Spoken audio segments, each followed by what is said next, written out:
नमस्कार दोस्तों, हमारे और आपके इस चैनल में आपका स्वागत है।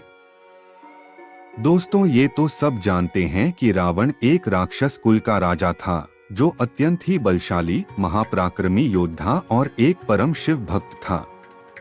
लेकिन इसके साथ ही वो शास्त्रों का प्रखर ज्ञाता, प्रकांड विद्वान पंडित एवं महाज्ञानी भी था। जब धरती पर उसका पाप बढ़ गया, तब भगवान विष्णु ने राम के रूप में धरती पर जन्म लेकर उसका नाश किया था। तब रावण ने मरने से पहले भगवान राम के छोटे भाई लक्ष्मण को कुछ उपदेश दिए थे, जो आज के समय में भी लोगों के लिए सफलता की कुंजी है। रावण जिस समय मरणासन्न अवस्था में था, तब भगवान राम ने लक्ष्मण से कहा कि इस संसार से नीति, राजनीति और शक्ति का महान पंडित विदा ले रहा है। तुम उनके पास जाओ और उससे जीवन की कुछ ऐसी शिक्षा ले लो जो और कोई नहीं दे सकता। राम की बात मानकर लक्ष्मण मरणासन्न अवस्था में पड़े रावण के सिर के पास जाकर खड़े हो गए। लक्ष्मण काफी देर तक रावण के सिर के पास खड़े रहे, लेकिन रावण ने उनसे कुछ नहीं कहा। इसके बाद लक्ष्मण वापस लौट आए और प्रभु श्री राम से सारी बातें बताई। तब भगवान राम ने लक्ष्मण से कहा कि अगर किसी से ज्ञान प्राप्त करना हो तो उसके चरणों के पास खड़े होना चाहिए, न कि सिर के पास। यह बात सुनकर लक्ष्मण वापस रावण के पास गए और उनके पैरों के पास खड़े हो गए। उस समय महापंडित रावण ने लक्ष्मण को 7 ऐसी बातें बताई जो जीवन में सफलता की कुंजी है।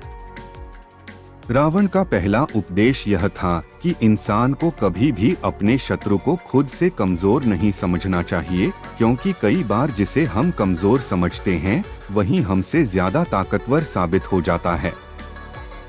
रावण का दूसरा उपदेश था, खुद के बल का दुरुपयोग कभी भी नहीं करना चाहिए।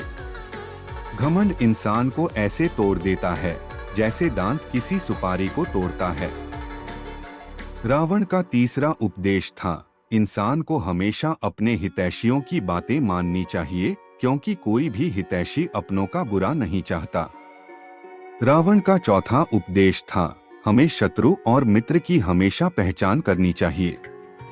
कई बार जिसे हम अपना मित्र समझते हैं वे ही हमारे शत्रु साबित हो जाते हैं, और जिसे हम पराया समझते हैं असल में वे ही हमारे अपने होते हैं।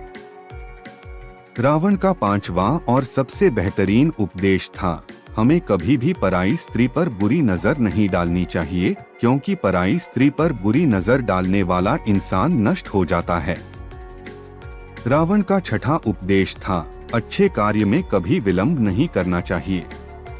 अशुभ कार्य को मोहवश करना ही पड़े तो उसे जितना हो सके उतना टालने का प्रयास करना चाहिए। रावण का सातवां उपदेश था कि अपने जीवन के गूढ़ रहस्य स्वजन को भी नहीं बताने चाहिए, चूंकि रिश्ते और नाते बदलते रहते हैं।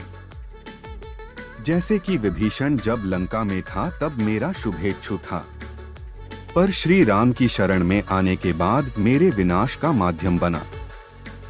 दोस्तों, वीडियो अगर पसंद आई हो तो सब्सक्राइब, लाइक्स और शेयर करना ना भूले। वीडियो देखने के लिए आप लोगों का बहुत बहुत धन्यवाद।